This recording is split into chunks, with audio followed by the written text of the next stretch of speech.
I've got a person I can ask, and that's Emoji Nightmare. Emoji. Girl, that's hot. Hey, Emoji. Hey, Amber. I want to thank you so much for picking up Pass the Tea this year. Last year we had two other queens do it, and but this year we asked you to do it, and you've been doing a great job. So tell us about this week's episode. Yeah, it's interesting because this is your 100th episode, and we are on the 100th episode of season 14 of RuPaul's. So actually it's episode 12. And we learned that Jasmine Kennedy is now officially the queen in all of RuPaul's Drag Race history who has lip synced the most, but she's gone. So we don't need to talk about her anymore. And so where we're at with things is that Angeria and Bosco they're tied for the most wins. So that's kind of highlighted in the beginning, right? Some foreshadowing. We learned that it's the Rusical episode. So they're doing Moulin Rouge. And everyone's kind of like talking about what roles they want and how they're going to do it. There's, some contention. Okay. So Bosco and Lady Camden both want the same role. Yes. They both want to be Saltine. Okay.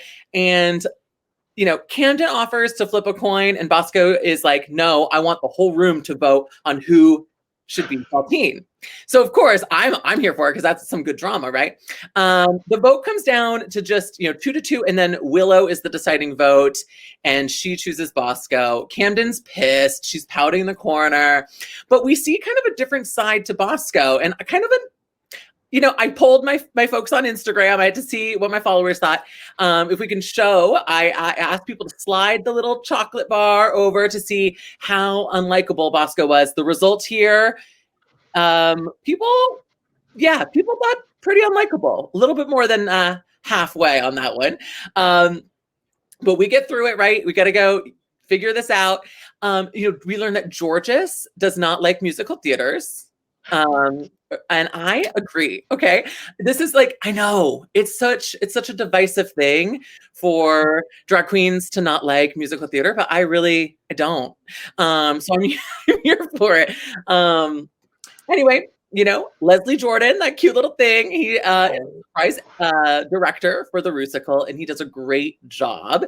So it's they do a modern take or drag take on Lady Marmalade, the 2000s version of Lady Marmalade. And it's really great. The Rusical, I think a lot of people do really well. My favorite was the French version of the RuPaul song "Don't Be Jealous of My Boogie." It was "Don't Be Jelly of My Jelly." It was a weird translation, but it was a great song, and I was all for it. On the runway, the category was Mirror Mirror, and my issue is that really none of the outfits were made out of mirrors. It was just metallic, holographic clothing. I don't know, lame. I don't know. They were just wearing shiny clothes. It's not mirrors to me, right? I wanted some real. I wanted something more. I guess I would have walked out in just I would have just been one mirror. That would have been more mirror than anything that the other ones did. Yeah, and that was said on the judges. The judges kind of called some of them out for that as well. But what the real drama is that RuPaul asked each of the girls who they think should go home, and all of them said Bosco, except for Bosco, who said Georges. And so I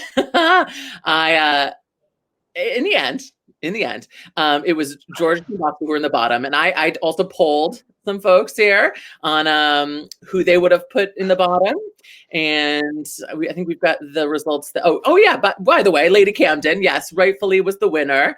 Everyone agreed with that. And then yes, so this was people kind of were split on this. Deja, I can't read that. What does it say? Who should be in the bottom? So it was Bosco, Georges, Deja, or Angeria were the options I gave. I could only choose 4. And people here on my followers, they said Bosco and Deja, but Georges was close there too. And you and I were talking backstage. You agreed Deja should have probably been, right?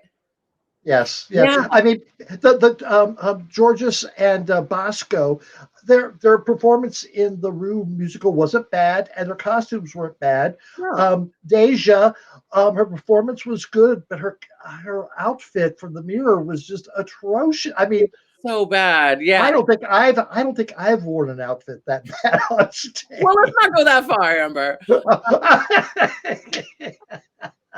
But yeah, so I mean, it comes down to Bosco and Georges, and they lip sync for their lives. And yeah, and I'm a little gooped because RuPaul says that Georges gets to Shantae and stay, and that Bosco would be sashaying away. However, we've got this chocolate twist, who is going to have the golden bar, but of course it's Bosco because in the season that drags on forever, we get another week where yet another person's not eliminated. And I wanted people to react because my name's Emoji Nightmare. I wanted people to react in only emojis with how they felt about Bosco being the gold bar recipient. I have some of those as well. I don't know. Yeah, here we go.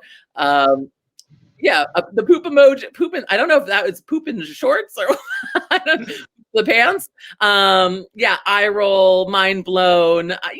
It is what it is. And Bosco, I think it's the producers wanted Bosco to remain. I think that's how it is, right? It's all kind of rigged. It's all kind of scripted. But anyway, that concludes. So I've got my rankings. There's still 7 queens. Yes. I think Georges and Deja are the next to go. Some people are kind of filling in the middle here. And I think, Lady Camden's really impressing me. So I bumped her up and, I didn't really love how Bosco was, how she acted in this episode. So I knocked her down. Yeah. And that's it. That's my recap. Lady Camden did impress me with her performance in the the musical. Yes. Yeah. Bosco and Dea, I'm not. Yeah. And Deja, Dia. Yeah.